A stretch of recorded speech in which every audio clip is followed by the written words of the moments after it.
Juma ju kalo kilita ani shegi samba flani muga anduru DMS-TV channel muso ni cewa ni yantuma bismillah DMS-TV sanfɛ foli an tan nuban kan bagana lamɛnbagaw bɛɛ lajɛlen Mali kɔnɔ ani Mali kɔ kan aw ka dun kibaru ni o wagati seli san'an ka taa se an ka bi kunnafonibaw ma ni ka olu dɔw tulo kan an bɛ hakilina jigin k'aw bɛ se k'an dɛmɛ ni kunnafoniya ni ka ni lacarilen ani ka hakilinaw di hakilina jɔyɔrɔ la wali kɔfɛ bi kunnafoniba minnu b'an bolo ni ka olu da aw tulo kan dɔw bɛ tali kɛ ko Fond de souveraineté ko min yɛrɛ kɔni sigira sen kan an ka Mali jamana kɔnɔna na a bɛ kalo damadɔ yɛrɛ kɔni bɔ ni Fond de souveraineté min yɛrɛ kɔni ko mina nata ni ka don jamana ka ɲɛtaga baaraw yɛrɛ kɔni na a yirala k'a fɔ ko Fond de souveraineté ko olu kun yɛrɛ kɔni kan sefa wari miliyari 24 o kɔni taara ni k'a di ministre de l'énergie et de l'eau yɛrɛ kɔni ma walasa a ka se ka an ka Mali courant ko yɛrɛ kɔni lahalaya fusaya kosɛbɛ. Musa Marani ale an ka Mali premier ministre kɔrɔ dɔ ye ni ma ko fɔli araba tɛmɛnen yɛrɛ kɔni juillet kalo tile 16 sanba 2025 ale kɔni taara commune 4 procureur yɛrɛ kɔni ɲɛma ani brigade d'intervention judiciaire ma tilalen u ka ɲɔgɔnyew yɛrɛ kɔni baaraw la a kɔni yirala k'a fɔ ko Musa Mara an ka kiiritigilamaw yɛrɛ kɔni ale bila ni ka taa so ani procureur ka ɲɔgɔn yɛrɛ kɔni kɔfɛ. Ko septembre kalo nata in laban wagati yɛrɛ kɔni sanba 2025 Guinée jamana yɛrɛ kɔni kɔnɔna na u bɛ ka constitution kura dɔ yɛrɛ kɔni ko o référendum mina na kɛ septembre kalo nata in yɛrɛ kɔnɔna a yirala k'a fɔ ko Guinée jamana maaw yɛrɛ kɔni ka o constitution kɔnɔna na Guinée furancɛ fanga ɲɛma CNT membre fo ka taa se gouvernement membre yɛrɛ kɔni ma ko yamaruya bɛ u bɛɛ lajɛlen yɛrɛ kɔni bolo n'u ka u sen don kalataw yɛrɛ kɔni na Guinée jamana kɔnɔna na o ko hukumu yɛrɛ de kɔni kɔnɔna na Guinée opposition maaw kɔni y'a yira k'a fɔ ko autorités bɛ fɛ ka ni projet de constitution min yɛrɛ kɔni bila ni ka vote kɛ a ko ɲɛ ka k'olu ti jɛni a ye k'u ti sɔn a ma yɛrɛ kɔni. Araba tɛmɛnen juillet kalo tile 16 sanba 2025 Burkina Faso jamana kɔnɔna na o kun ye olu ka conseil des ministres ye nin don kofɔlen yɛrɛ kɔni na o conseil des ministres yɛrɛ de kɔni senfɛ Burkina Faso ministres bɛ décret dɔ yɛrɛ kɔni ta ni min yɛrɛ kɔni ye commission électorale nationale indépendante ni nin kɔni ye cakɛda ye min yɛrɛ de kɔni bɛ Burkina Faso ka kalata baaraw bɛɛ lajɛlen yɛrɛ kɔni labɛn Burkina Faso jamana kɔnɔna na Burkina ka ministres yɛrɛ kɔni ye décret ta décret min kɔnɔna na u bɛ nin cakɛda kofɔlen yɛrɛ kɔni ci ne ka bɔ Burkina jamana kɔnɔna na. Wagati tɛmɛnenw na Israël ale ye laɲini kɛ Cour pénale internationale maaw fɛ ni o ye CPI yɛrɛ kɔni ko CPI maaw yɛrɛ kɔni kɛnbɛ ni ka mandat d'arrêt international min da Benjamin Netanyahu kan ni o ye Israël ka premier ministre ale ni ko CPI maaw bɛ sɛgɛsɛgɛli baara minnu yɛrɛ kɔni na ka d'a kan ko Israël ni Palestine ka kɛlɛ ko hukumu kɔnɔna na ko Israël ale ye crime de guerre ni crime contre l'humanité yɛrɛ kɔni kɛ o sɛgɛsɛgɛli baara minnu bɛɛ lajɛlen yɛrɛ kɔni bɛ ka kɛ CPI maaw yɛrɛ kɔni fɛ min ye Israël ye wagati tɛmɛnenw la ale y'a laɲini CPI maaw fɛ k'u ka nin baara ninnu bɛɛ lajɛlen jɔ ko mandat d'arrêt international min bɛ Benjamin Netanyahu kan ko ka o fana yɛrɛ kɔni jɔ nka CPI maaw y'u ka jaabi yɛrɛ kɔni bɔ k'u y'a yira k'a fɔ k'u tɛ sɔn Israël ka nin laɲini ma. Dimitri Medvedev ni ale ye Russie ka conseil de sécurité vice-président yɛrɛ kɔni ni ma kofɔlen y'a yira k'a fɔ yɛrɛ kɔni k'an bɛ wagati min na i n'a fɔ ko bi ko ale yɛrɛ kɔni bolo Russie a kan ka farapu yɛrɛ kɔni kɛ ni ka ɲɛsin Occident maaw yɛrɛ kɔni ma k'ale bolo k'u kan ka nin farapu in yɛrɛ kɔni kɛ walasa ka se ka ni ŋaniya bɛ Occident maaw yɛrɛ kɔni kɔnɔ ka kɛlɛ kɛ Russie yɛrɛ kɔni fɛ ka fɛɛrɛ latigɛ ni ka kangarida yɛrɛ kɔni kɛ olu kana sɔn ni ka foyi yɛrɛ kɔni kɛ ka ɲɛsin Russie ma ni kunnafoniba de bɛ an bolo kɔrɔ bi an bɛna minnu walawala aw ye bidon kibaru kɔnɔna na. Sefa wari miliyari 24 o kɔni taara ni ka o di an ka Mali ministère de l'énergie et de l'eau yɛrɛ kɔni ma walasa ka se ka o dɛmɛ kosɛbɛ an ka jamana kuranko gɛlɛya baara labɛnniw na ni wari min yɛrɛ kɔni taara ni ka a di an ka Mali ministère de l'énergie et de l'eau yɛrɛ kɔni ma ni bɔra fond kɛrɛnkɛrɛnnen dɔ yɛrɛ de kɔni na min sigira sen kan an ka Mali jamana kɔnɔna na walasa ka se ka an ka jamana ɲɛtaga baaraw yɛrɛ kɔni ka fond ninnu ta ni ka a don o yɛrɛ kɔni na cogo min an ka jamana yɛrɛ kɔni bɛ se ka ɲɛtaga don n'a nataw la kabini ni fond kofɔlen yɛrɛ kɔni sigira an ka Mali jamana kɔnɔna na ni y'ale ka investissement belebeleba fɔlɔ de ye ni kabini fond in yɛrɛ kɔni sigira fo ka na se an bɛ wagati min na i n'a fɔ ko bi fond in kɔnɔna na wari min yɛrɛ kɔni sɔrɔla o ka ca ni sefa wari miliyari 34 ye ni kunnafoni in lasera tɛnɛ tɛmɛnen juillet kalo tile 14 sanba 2025 réunion dɔ yɛrɛ de kɔni senfɛ an ka Mali trésor directeur ni o ye Siaka Samaki ye ale kɔni ye laseli kɛ ko ɲani CFA wari miliyari 24 yɛrɛ kɔni ka taga di ministère de l'énergie et de l'eau yɛrɛ kɔni ma ko fond de souveraineté yɛrɛ kɔni kɔnɔna na wari min kun bɛ o kun ye CFA wari miliyari 34 ale ni dɔɔni bɔɲɔgɔn de ye ko nka u kɔni kelen ni ka CFA wari miliyari 24 yɛrɛ kɔni ta ni ka a di ministère de l'énergie et de l'eau yɛrɛ kɔni ma ko wari min yɛrɛ kɔni bɛ fond in kɔnɔna na o ye CFA wari miliyari 10 ani dɔɔni bɔɲɔgɔn yɛrɛ de kɔni ko o CFA wari miliyari 10 ani dɔɔni bɔɲɔgɔn ye o fana bɛ se ka taa ni ka o don projet wɛrɛw la an ka Mali jamana kɔnɔna na minnu bɛ se ka na ni ɲɛtaga yɛrɛ kɔni an ka Mali ministère de l'énergie ni o ye Boubacar Diané yɛrɛ kɔni ale y'a jira k'a fɔ ko ni fond min yɛrɛ kɔni dira ministère de l'énergie et de l'eau yɛrɛ kɔni ma ko wari min na ta ka kɛ ka carburant san ale ni ka EDMSA maaw yɛrɛ kɔni ka installation ka fɛɛrɛ latigɛ ni ka olu yɛrɛ kɔni ladilan EDMSA ale kɔni ye entreprise ye min yɛrɛ kɔni bɛ courant di Mali jamana kɔnɔna na Boubacar Diané ka kɔrɔfɔ yɛrɛ kɔni na ko carburant sali ni ale ni EDMSA maaw yɛrɛ kɔni ka installation yɛrɛ kɔni dilanni ko o yɛrɛ kɔni kɛ kun de ye walasa EDM maaw ka se ka courant caman dilan cogo min courant yɛrɛ kɔni bɛ se ka di maaw ma courant min bɛ se ka lawasali yɛrɛ kɔni kɛ tile kɔnɔna na ministère de l'énergie a bɛ Mali jamana kɔnɔdenw fo kosɛbɛ u ka muɲu ale ni u ka cɛsiri yɛrɛ kɔni na a bɛ tila ka an ka ɲɛmɔgɔw yɛrɛ kɔni fo u ka jɔyɔrɔmalu nani ka ɲɛsin ministère de l'énergie et de l'eau yɛrɛ kɔni ma cogo min yɛrɛ kɔni ye courant ale ni jiko ye Mali jamana kɔnɔdenw bɛɛ lajɛlen ka se ka ni fɛn ninnu sɔrɔ sanga ani wagati hakilina jiginna ni fɛn kofɔlen yɛrɛ kɔni sigira sen kan an ka Mali jamana kɔnɔna na février kalo tɛmɛnen san 2025 nka wariw yɛrɛ kɔni minɛli daminɛna mars kalo tɛmɛnen ni san 2025 an ka Mali jamana kɔnɔna na ni fond de souveraineté ko yɛrɛ kɔnɔna an ka Mali gouvernement maaw u ye layidu yɛrɛ kɔni ta maaw ye ko wari min yɛrɛ kɔni mana ta ka don musaka la ko Mali jamana kɔnɔdenw bɛɛ lajɛlen yɛrɛ kɔni bɛ bɔ o kan ka d'a kan ko wari yɛrɛ kɔnɔna na don fɛn fɛn la ko a bɛna na kɛ jɛya de kɔnɔna na ko bɛɛ lajɛlen kɛ kun de ye walasa Mali jamana kɔnɔdenw ni olu de bɛ fond de souveraineté yɛrɛ kɔni bɔ u ka wari yɛrɛ kɔni bɛ taa yɔrɔ min bɛɛ lajɛlen ka se ka o dɔn wa an ka autorité yɛrɛ kɔni filɛ ni ka ni laseli min yɛrɛ kɔni kɛ o y'a tiɲɛtigiya an ye k'a fɔ yɛrɛ kɔni ko an ka Mali autorité fond de souveraineté ko gestion baaraw la k'u bɛna a kɛ jɛlenya yɛrɛ kɔni kɔnɔna na ni CFA wari miliyari 24 min yɛrɛ kɔni taara ne ka di ministère de l'énergie et de l'eau yɛrɛ kɔni ma an jigi dalen don a kan k'a fɔ k'a bɛna kɛ sababu ye ni ka kuranko gɛlɛya min bɛ an ka Mali jamana kɔnɔna na ka caman yɛrɛ kɔni bɔ o la an jigi dalen don a kan k'a fɔ fɛnɛ yɛrɛ kɔni k'ala bɛ se ka kɛ wari min bɛ se ka dankari kurantigɛba in yɛrɛ kɔnɔna an ka Mali jamana kɔnɔna na juillet kalo tile 15 tɛmɛnen ale ni juillet kalo tile 16 tɛmɛnen san 2025 an ka Mali gouvernement ɲɛmaa kɔrɔ dɔ ni o ye Musa Mara yɛrɛ kɔni ale kun welen don ni tile 2 in yɛrɛ kɔnɔna ni ka taa an ka Bamako brigade d'investigation judiciaire yɛrɛ kɔnɔna walasa ka se ka taa brigade maaw yɛrɛ kɔni ka ɲininkali dɔw jaabi brigade d'investigation judiciaire maaw yɛrɛ kɔni ka wele bila ni ka ɲɛsin Musa Mara yɛrɛ kɔni ma ko o dabɔra Musa Mara ka publication dɔ yɛrɛ de kɔnɔna min kɛra juillet kalo tile 4 tɛmɛnen san 2025 a ka bɔlɔlɔsiraw yɛrɛ kɔni kan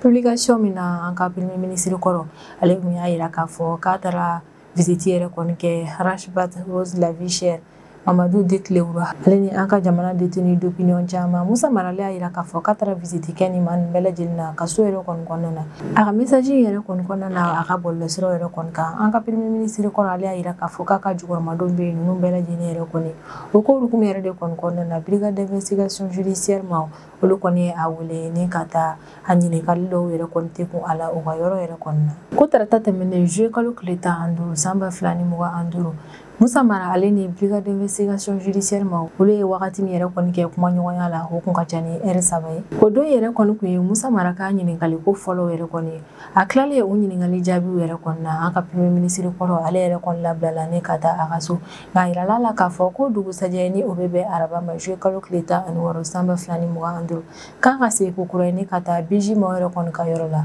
walasa u ka ɲininkali kura dɔw tɛ kun a la tuguni o ko hukumu yɛrɛ de kɔni kɔnɔna na araba tɛmɛnen juillet kalo tile 16 san 2025 an ka gouvernement ɲɛmaa kɔrɔ ni o ye Musa Mara ye ale seginna ko kura ye ne ka taa BJ yɛrɛ kɔni na Musa Mara ka taga ko filanan yɛrɛ kɔni na BJ yɛrɛ kɔni na k'a kun accompagné don a ka avocat yɛrɛ de kɔni fɛ ni o ye maître Musa Katali ko Musa Mara ka taga ko filanan yɛrɛ kɔni na ani BJ maaw yɛrɛ kɔni tilalen ɲɔgɔn ye la Musa Mara ale ni a ka avocat u y'u sɛnsɛn ko kura ye ka taa communicat procureur fɛnɛ fɛ yen nɔ ko u ni procureur yɛrɛ kɔni ka ɲɔgɔn ye fɛnɛ bannen yɛrɛ kɔni procureur ale kɔni ye Musa Mara labila ka taga a ka so yɛrɛ kɔni maître Mutakatali ni ale ye Musa Mara ka avocat yɛrɛ kɔni u labilalen procureur yɛrɛ kɔni fɛ Mutakatali ale y'a yira k'a fɔ k'olu yɛrɛ kɔni sigilen don kosɛbɛ ni ka ni affaire in ko tɔw yɛrɛ kɔni ma kɔnɔ don n'a nataw la ni yɛrɛ in na an bɛ aw la kunnafoniya ko min ye Musa Mara yɛrɛ kɔni baasi foyi yɛrɛ kɔni ma ale sɔrɔ a ma minɛ ni ka a datugu mandali dépôt foyi yɛrɛ kɔni ma da a kan ko nin ma ko fɔli an bɛ wagati min i n'a fɔ ko bi ale kɔni bɛ a ka so lafiya kɔnɔna na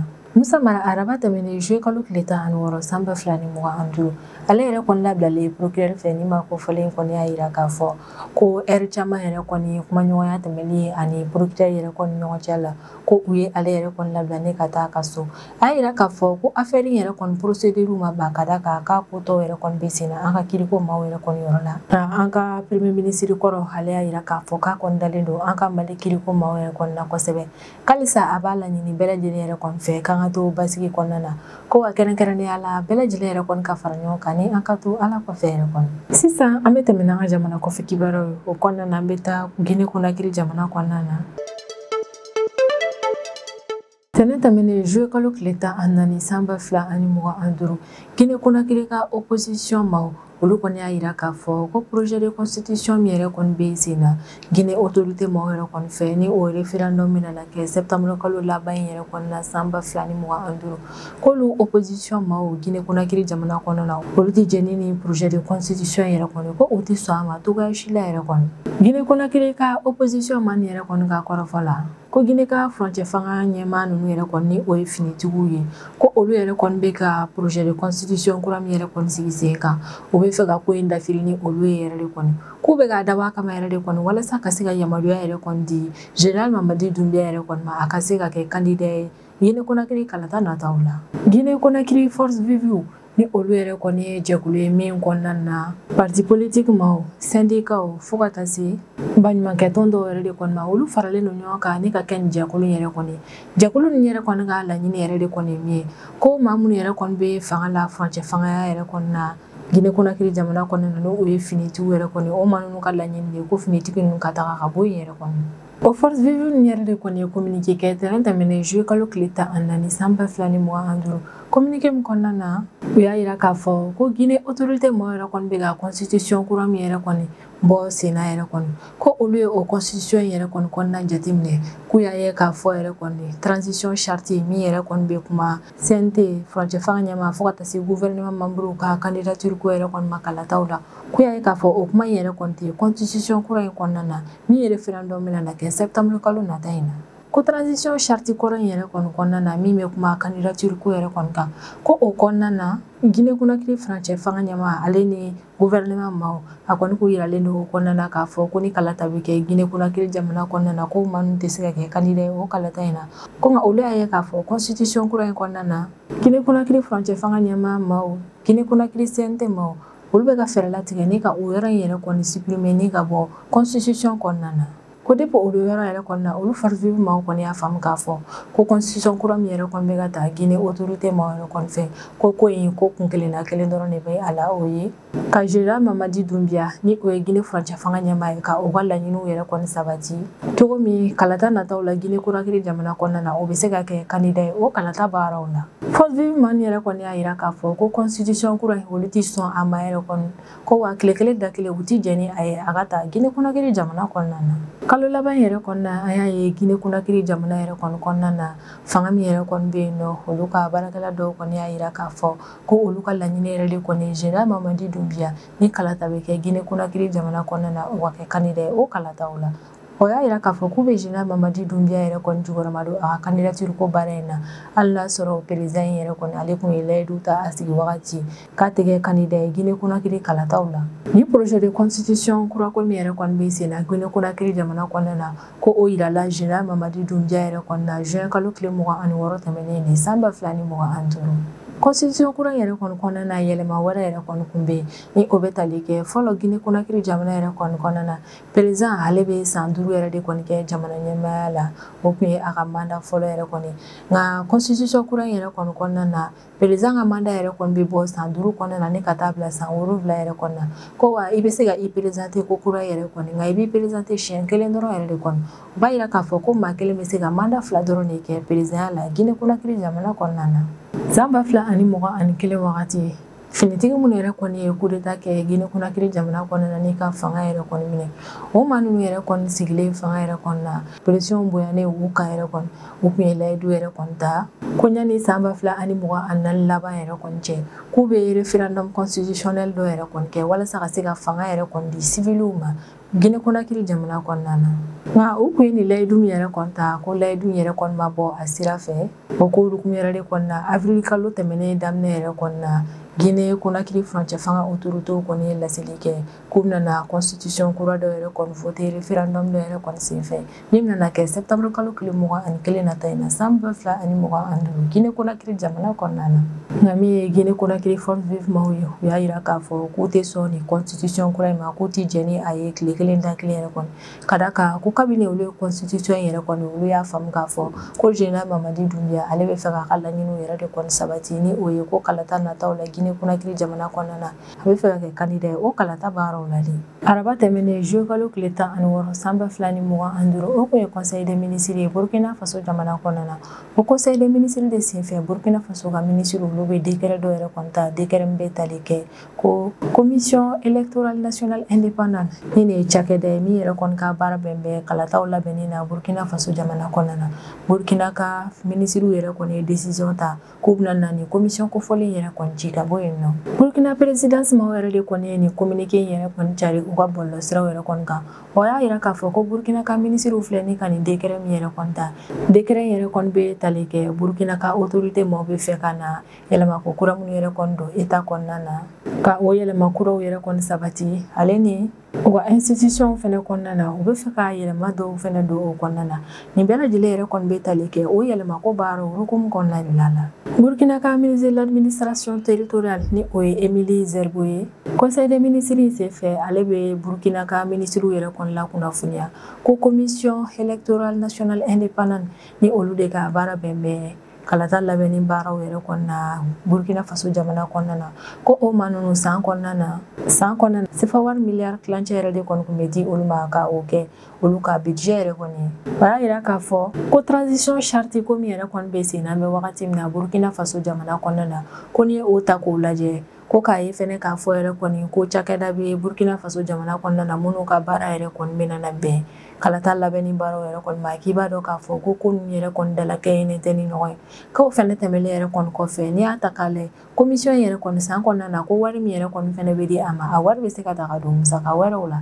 ka d'a kan an bɛ wagati min na i n'a fɔ ko bi bɛɛ lajɛlen b'a kalama k'a fɔ ko kalata ko kuma yɛrɛ kɔni tɛ fɔ Burkina Faso jamana kɔnɔna na Burkina ka ministre de l'administration territoriale yɛrɛ kɔni y'a yira k'a fɔ k'u ka nin décret yɛrɛ kɔni fɛnɛ kɔnɔna na wagati tɛmɛnenw na Burkina Faso jamana kɔnɔna na commission électorale nationale indépendant olu ni ministère de l'administration territoriale de tun bɛ baara kɛ ɲɔgɔn bolo yɛrɛ kɔni ko nin décret yɛrɛ kɔni kɔnɔna na commission ye ale bɛ tunu ka bɔ yen baara in bɛɛ lajɛlen yɛrɛ kɔni bɛ ta ni k'a di ministère de l'administration territoriale ma i n'a fɔ kabini wagati tɛmɛnenw na a tun bɛ ka kɛ cogo min na de nin ko in yɛrɛ kɔni senfɛ Burkina autorité maaw yɛrɛ kɔni y'a yira k'a fɔ ko min ye kalata ko kuma ye k'o kɔni tɛ fɔ Burkina Faso jamana yɛrɛ kɔni kɔnɔna na fɔlɔ an bɛ wagati min na i n'a fɔ ko bi ko hukumu yɛrɛ de kɔni kɔnɔna na u bɛ wari min yɛrɛ kɔni ta ni k'a di commission yɛrɛ kɔni ma ni san kɔnɔna na k'u bɛ wari min di ni maa ninnu ma o ye miliyari kilancɛ yɛrɛ de kɔni ye o wari yɛrɛ kɔni dili bɛna lajɔ o bɛna kɛ lafiyaba yɛrɛ kɔni Burkina Faso ka sɔrɔ ko ma araba tɛmɛnen juillet kalo tile 16 san 2025 CPI n'o ye Cour pénale internationale maaw ye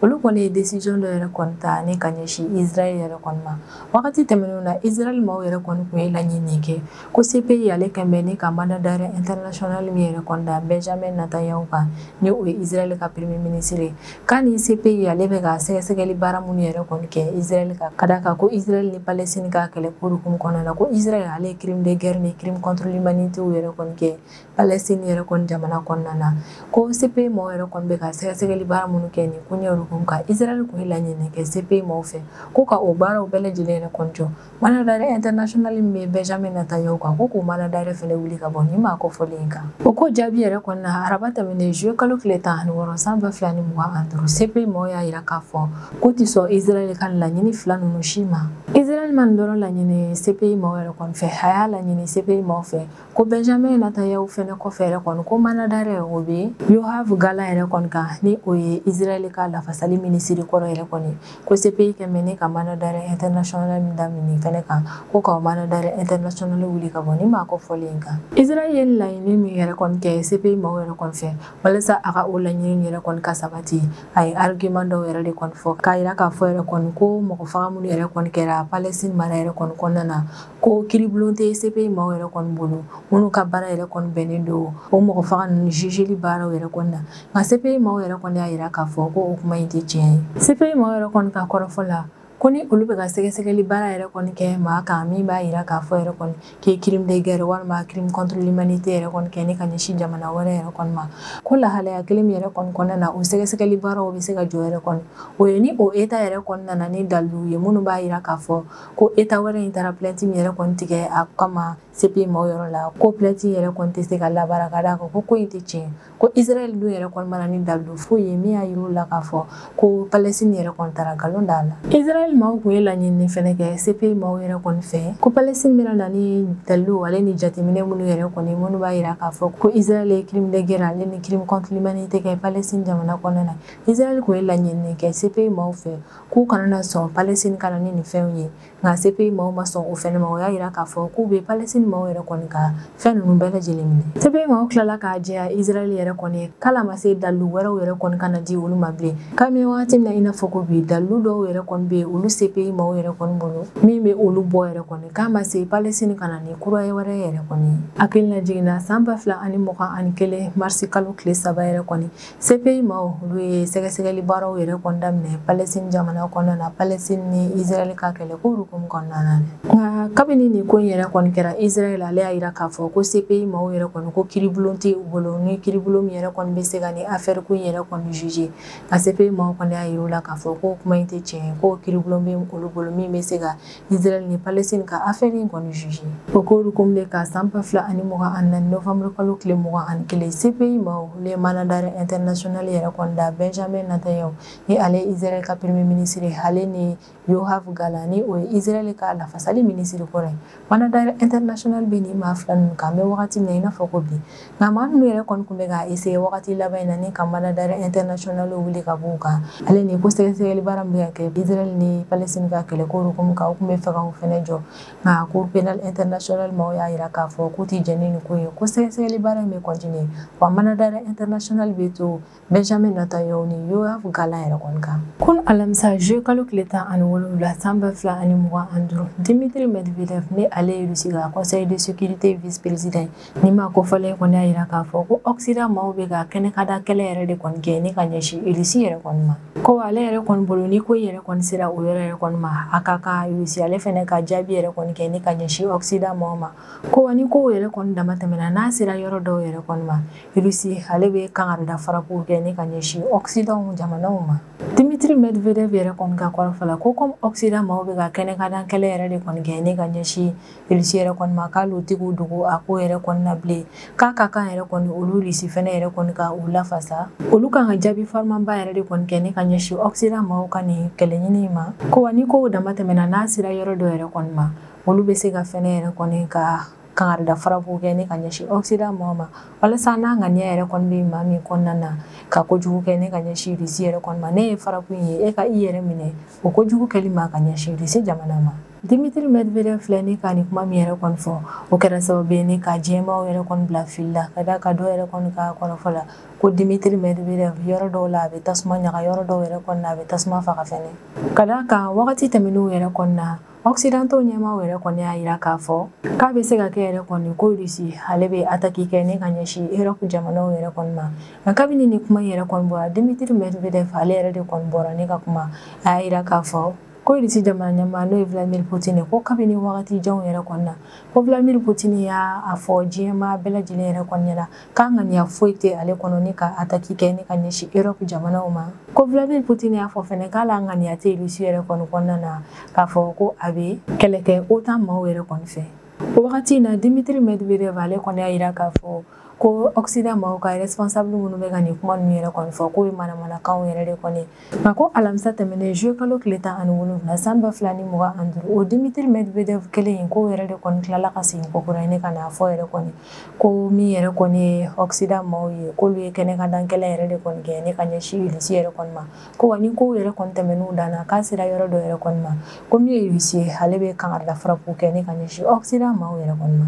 Russie ka Conseil de sécurité vice-président ka nin kuma in yɛrɛ kɔni kɛra sababu ye ne ka Occident maaw yɛrɛ kɔni bila fili la ka d'a kan ko don tɛmɛnenw na a y'a yira k'a fɔ yɛrɛ kɔni ko Russie ale tɛna attaque kɛ ne ka ɲɛsin OTAN ma wa k'ala ŋaniya tɛ a kɔnɔ yɛrɛ kɔni ko nka a tilala k'a fɔ tuguni an bɛ wagati min na i n'a fɔ ko bi k'a bɛ se ka kɛ yɛrɛ kɔni ko Russie ale bɛ kangarida frappe kɛ ne ka ɲɛsin Occident jamanaw ma ni bɛ dan sigi an ka bidon kibaru la an b'an kanubaga n'a lamɛnbagaw bɛɛ lajɛlen fo Mali kɔnɔ ani Mali kɔ kan an bɛ aw hakilina jigin k'aw bɛ se k'an dɛmɛ ni kunnafoniya ni kanni n'a carili ye ani k'aw hakilinaw di hakilina diyɔrɔ la wale kɔfɛ an b'a fɔ yan ko aw k'an bɛn a ɲɔgɔnna wɛrɛ ma